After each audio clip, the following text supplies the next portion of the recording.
O Justiça para Todos de hoje vai falar sobre macrocriminalidade, um fenômeno transnacional que atinge diversos países, dentre eles o Brasil. Aqui o crime organizado está presente em instituições governamentais e privadas. Ele conta com a participação de membros do poder público e tem como finalidade básica o enriquecimento rápido e ilícito. Para discutir formas eficazes de se combater essas organizações criminosas, a Associação dos Juízes Federais do Brasil, a AJUF, em parceria com o Foro de Minas Gerais e a AJUFENG, realizou o seminário Macrocriminalidade, Desafios da Justiça Federal, em Belo Horizonte, Minas Gerais. Operadores do direito do Brasil e do exterior, além de universitários, participaram do evento e tiveram a oportunidade de conhecer como é feito o combate à máfia em outros países do mundo, como na Itália, por exemplo. No Brasil, a Justiça Federal continua combatendo a corrupção e a lavagem de dinheiro com a Operação Lava Jato, iniciada em 2014. Esse e outros temas foram tratados durante o evento. Acompanhe o Justiça para Todos, está no ar.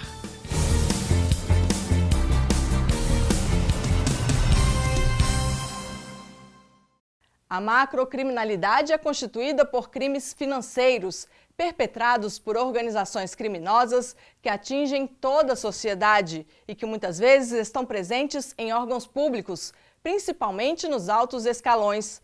Normalmente, esses crimes são comandados por grandes empresários que fazem uso de atividades ilícitas com o objetivo de obter lucro e contam com a impunidade para continuarem a cometer os delitos.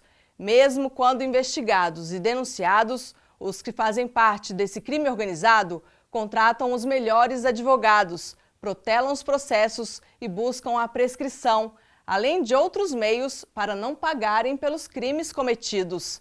E foi justamente para debater o combate à macrocriminalidade no Brasil que a AJUF, Associação dos Juízes Federais do Brasil, realizou um seminário em Belo Horizonte em parceria com o Foro de Minas Gerais e a AJUFENG. Acompanhe. Os integrantes do crime organizado não atuam sozinhos. Unem-se. No lugar de agir por impulso, calculam, planejam, elaboram crimes sofisticados que exigem tempo. O crime organizado é assim chamado por literalmente contar com uma estrutura organizada. A hierarquia é clara, com cargos e funções bem definidas. A divisão do trabalho, planejamento, tudo voltado à previsão de lucro. Alguns especialistas dizem que até a década de 70 no Brasil eram apenas quadrilhas e só a partir daí se transformaram em verdadeiras corporações empresariais, alavancadas pelo tráfico de drogas, mais especificamente maconha e cocaína. E não respeitam fronteiras, não se limitam às drogas. Tráfico de pessoas, armas, animais. Isso é o que a gente chama de organização criminosa, tá? Não é uma junção eventual, mas sim perene, constante. Normalmente são crimes mais graves, mas tem organização criminosa para crimes potencialmente mais perigosos. Imagina um assalto de bancos ou para a prática de homicídios. Mas também é muito comum para crimes financeiros, crimes de corrupção, em que se unem agentes privados com agentes públicos. Enfim, tem várias formatações. A administração pública também é alvo. E os resultados da Operação Lava Jato têm mostrado a complexidade e a sofisticação do crime organizado direcionado ao desvio de recursos públicos. As investigações e as delações têm revelado os poderosos conchavos e as relações de clientelismo. Uma teia meticulosamente construída e com particularidades que dificultam a desarticulação.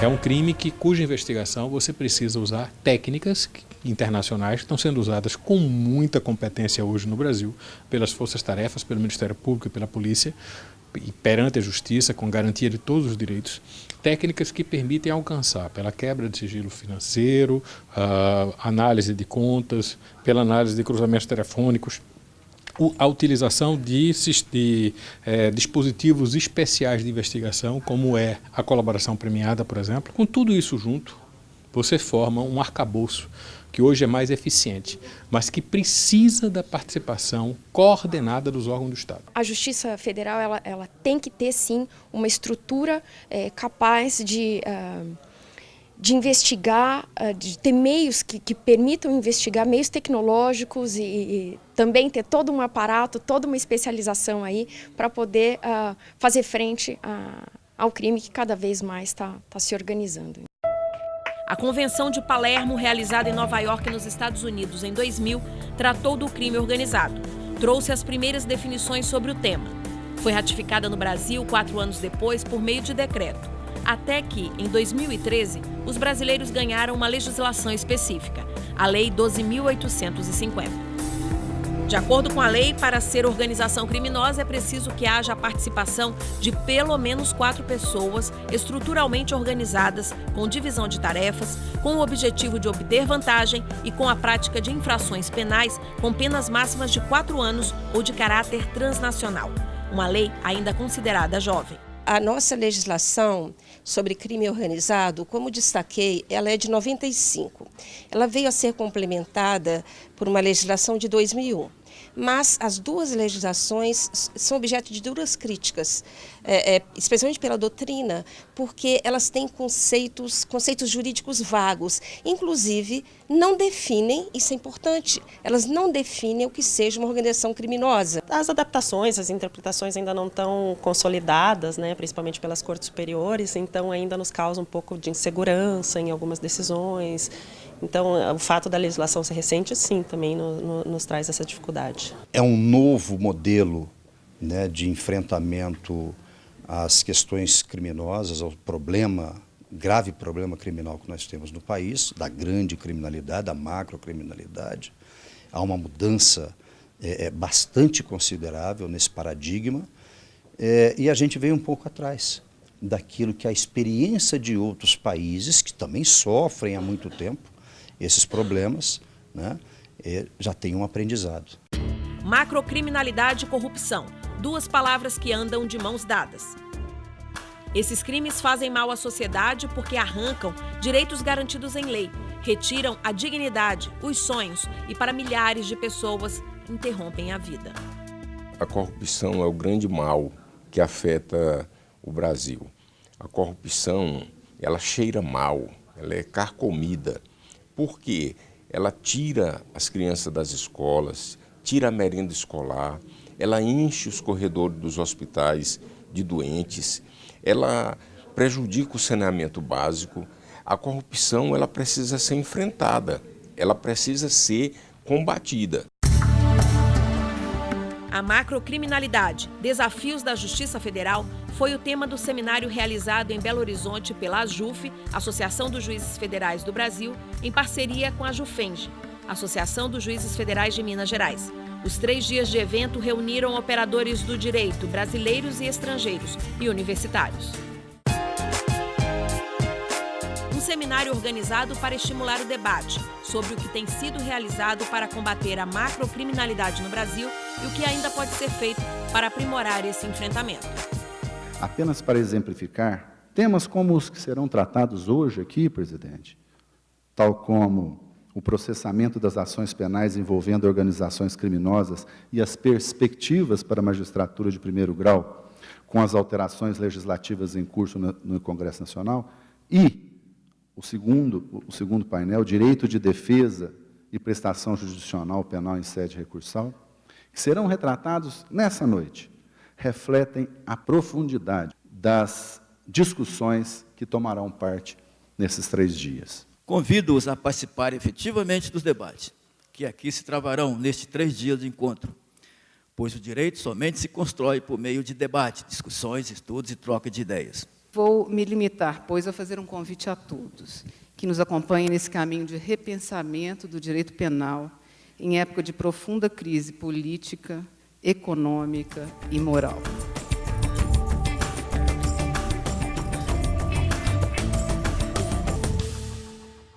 Daqui a pouco, juízes federais responsáveis pela condução dos processos da Lava Jato no Rio de Janeiro e no Distrito Federal falam sobre o combate à corrupção no Brasil.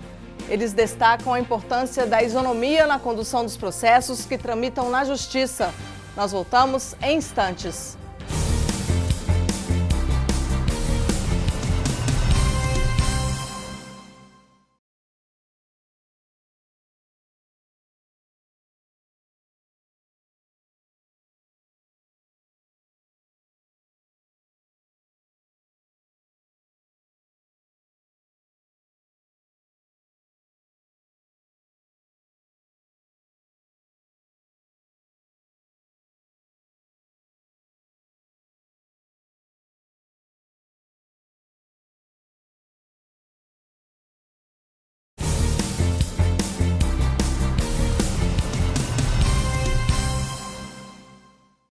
Os primeiros debates do seminário Macrocriminalidade, Desafios da Justiça Federal, contaram com a participação dos juízes federais Marcelo Bretas e Valisney de Souza.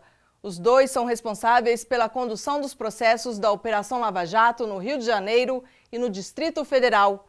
Os magistrados falaram sobre o importante papel desempenhado pela Justiça Federal no combate ao crime organizado e destacaram a importância do trabalho dos juízes federais para ajudar a acabar com a corrupção no Brasil, conduzindo os trabalhos com total isonomia para entregar à sociedade uma prestação jurisdicional justa, rápida e eficaz. Eu quero dar as boas-vindas a todos nesse seminário de macrocriminalidade e os desafios da Justiça Federal. O primeiro painel é sobre o processamento de ações penais envolvendo organizações criminosas. E quem abriu esse debate é o juiz federal Marcelo Bretas, ele que atua na 7ª Vara Criminal do Rio de Janeiro. E assim como o juiz federal Sérgio Moro, cuida dos processos relacionados à Lava Jato. Eu mencionava dois institutos que são muito importantes. Foro privilegiado, foro por prerrogativa de função, privilegiado facilita aqui a compreensão, é mais rápido. Foro privilegiado e a prisão em segunda instância. Ou seja, o nosso Supremo Tribunal Federal já decidiu, já fixou questão a favor daquilo que a sociedade entende que é importante para o combate à corrupção. O juiz federal Valisney de Souza Oliveira está à frente da 10ª Vara do Tribunal Regional Federal em Brasília, que recebe processos relacionados à lavagem de dinheiro. Com a propriedade de quem precisa entender a complexidade do tema, defendeu a especialização das varas. O Conselho Nacional de Justiça, o Conselho da Justiça Federal também, nos anos 98, eu lembro bem, fez um movimento de especializar. Não se falava muito em lavagem de dinheiro, crimes contra o sistema financeiro financeiro nacional. Nessa época, em 98, quando se falava para se dar um destaque, havia essa preocupação com a lavagem de dinheiro. E o certo é que na primeira região, em 2003, eu acho que também no Rio de Janeiro e em outras regiões, algumas varas se especializaram da Justiça Federal, varas criminais em lavagem de dinheiro e crimes contra o sistema financeiro. O juiz enfatizou o crescimento do crime organizado no Brasil e das inúmeras operações da Polícia Federal e do Ministério Público que chegaram às mãos dele. Nós começamos lá com uma operação chamada Operação Zelotes, de 2015, que ainda existem muitos processos, já houve muitas sentenças, e de lá para cá nós tivemos inúmeras operações na 10ª Vara, e só nela, porque quase todas eram varas de lavagem. Marcelo Granado disse que faria provocações à plateia e aos colegas palestrantes. A primeira foi relacionada à quantidade de recursos. Depois do processo da ação penal ter sido bombardeada por um sem número de recursos de decisões interlocutórias, recursos em sentidos estritos, habeas corpus de habeas corpus, e é uma modificaçãozinha na decisão e vem outro habeas corpus. Salvo raríssimas exceções, especialmente quando tratamos dessa macrocriminalidade, não do criminoso do varejo, a defesa faz o que quer. O magistrado, que já foi defensor público, entende que a criminalidade perdeu o freio e o respeito. Eu, no Rio de Janeiro, fui defensor público por 3 anos. Eu costumo dizer isso quando eu abordo esse tema, apenas para dar um pouquinho de legitimidade, porque eu já estive do lado de lá defendendo o bandido, né? Então, não quero com isso dizer que eu sei mais do que ninguém, nem que tenho mais experiência do que ninguém, mas apenas tenho essa experiência, que eu acho que para mim, para a minha formação, foi fundamental. E eu acho que a realidade que nós temos hoje, do ponto de vista carcerário, né, é uma realidade que é o espelho da rua. Ela é simplesmente o espelho do que acontece num país em que não existe nenhum respeito pelas leis. O desembargador José Marcos Lunardelli usou o momento para falar da fixação da pena e do regime de cumprimento da condenação. E muitas vezes você vê uma jurisprudência ou nos tribunais a seguinte situação: você exclui determinada circunstância negativa, mas não quer repercutir isso na dosimetria da pena. Que me parece que o acusado recorre, o advogado de defesa apresenta um recurso, ele ganha, mas não leva, porque o tribunal resolve não alterar a pena, não fazer uma repercussão na pena fixada definitivamente daquela circunstância desfavorável que foi excluída. Esse é um dos temas que me parecem que há uma reformácia impérios aí, em detrimento do direito de defesa. A desembargadora Salise atua no Tribunal Regional Federal da 4ª Região. Ela ressaltou que desde 2014, com a Lava Jato, a quantidade de recursos aumentou consideravelmente. Nesse contexto, abordou o questionamento da defesa dos acusados nos primeiros 2 anos de Lava Jato, quanto à validade e à constitucionalidade da colaboração premiada para ser utilizada como prova. No caso da Lava Jato, é preciso que se consigne.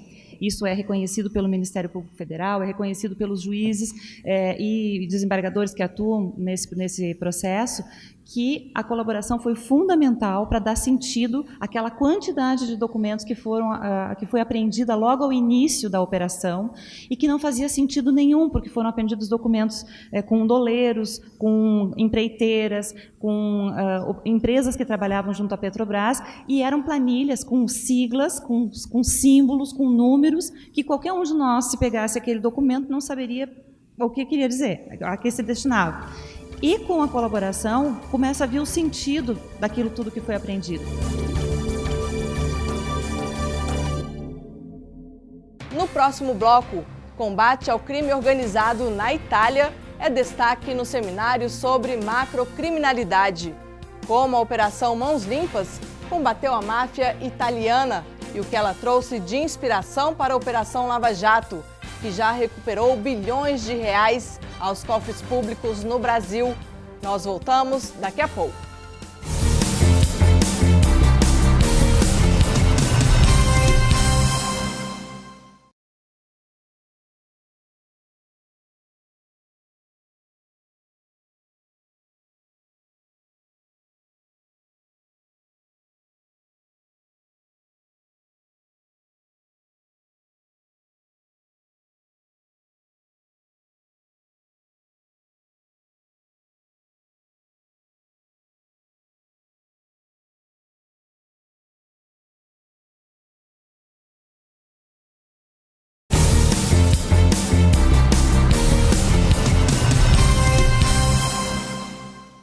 O seminário Macrocriminalidade, Desafios da Justiça Federal, promovido pela JUF em parceria com o Foro de Minas Gerais e a JUFENG, reuniu juízes federais, ministros, promotores, procuradores, advogados e universitários do Brasil e do exterior. O combate ao crime organizado na Itália foi destaque. O procurador italiano Francesco Mendito falou sobre as medidas adotadas pelo país no combate à máfia italiana, em uma operação que ficou conhecida mundialmente como Mãos Limpas. Uma das vitórias das autoridades na Itália foi o confisco dos bens advindos dos delitos praticados. No Brasil, a Operação Lava Jato se inspirou na Mãos Limpas. Deflagrada em março de 2014, ela já fez com que bilhões de reais fossem devolvidos aos cofres públicos. Confira na reportagem.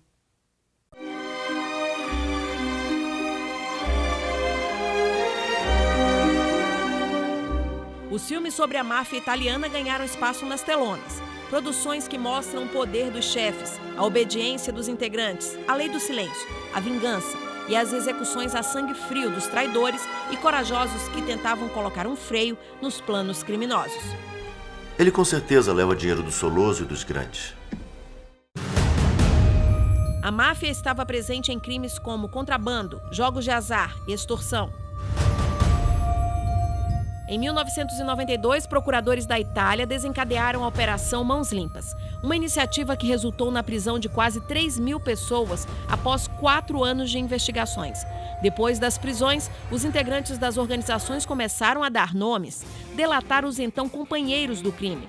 Foi assim que a Itália mostrou ao mundo que é possível desorganizar, desbaratar o crime organizado. Tanto que a Operação Lava Jato se inspirou nas Mãos Limpas. O seminário sobre macrocriminalidade também contou com a presença de Francesco Mendito, procurador italiano. Ele afirmou que atualmente o Código Penal italiano tem um artigo sobre crimes organizados de cunho ou natureza mafiosa. E disse que na Itália não se fala em máfia, e sim em máfias. As máfias italianas, sim, existem, não vivem no imaginário e já tiveram muito mais força.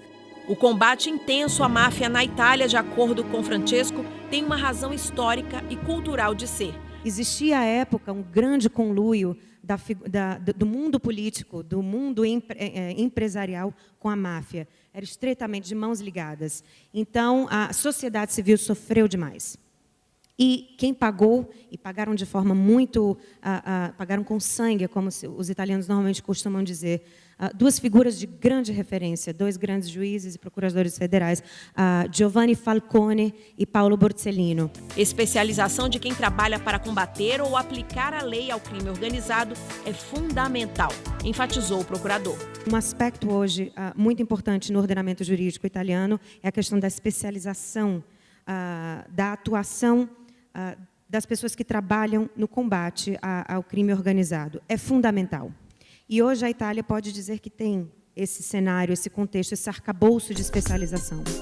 Ele falou ainda do poder dos chefes das máfias nas comunidades. O que prevalece a título de elementos a respeito das condutas mafiosas? Tem uma expressão que eles usam, que é a chamada omertà. A omertà é o silêncio. Definitivamente ninguém fala. E você não precisa ser ameaçado para isso. Você só precisa saber que um membro de uma máfia específica está naquele território e a presença dele é o suficiente para toda uma pequena comunidade não falar absolutamente nada. E destacou que na Itália o julgamento de um mafioso não ocorre da mesma forma que uma pessoa não mafiosa. Tem todo um arcabouço diferenciado para julgar um mafioso. Um exemplo que ele dá é com relação à interceptação telefônica.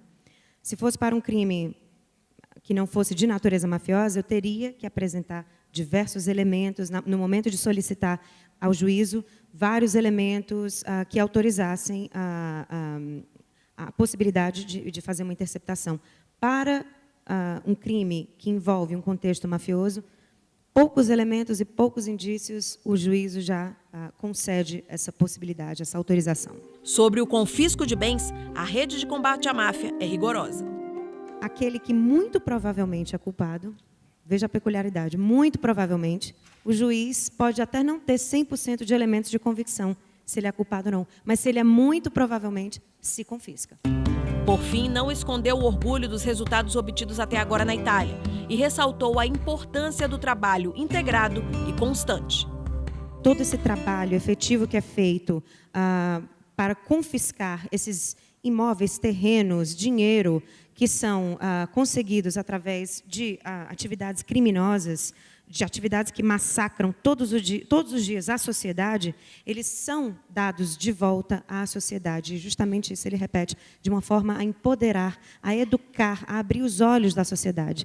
Há aí um paralelo muito interessante à Operação Mãos Limpas e a Lava Jato, inclusive com essa questão dos bastidores, né?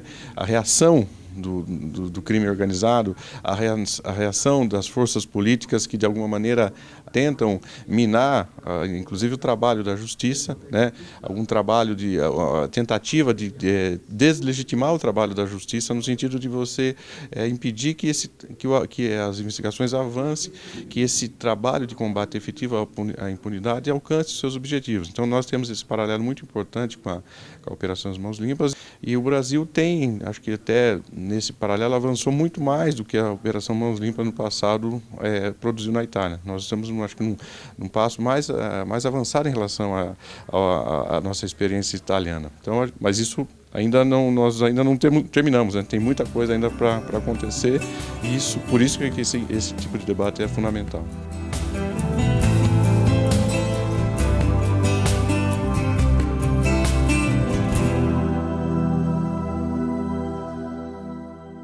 O Justiça para Todos de hoje termina aqui. Participe do programa, envie sua sugestão para imprensa@juf.org.br. Você também pode assistir ao programa pela internet, na página da JUF ou no canal da associação no endereço youtube.com/tvajuf. Obrigada pela sua companhia.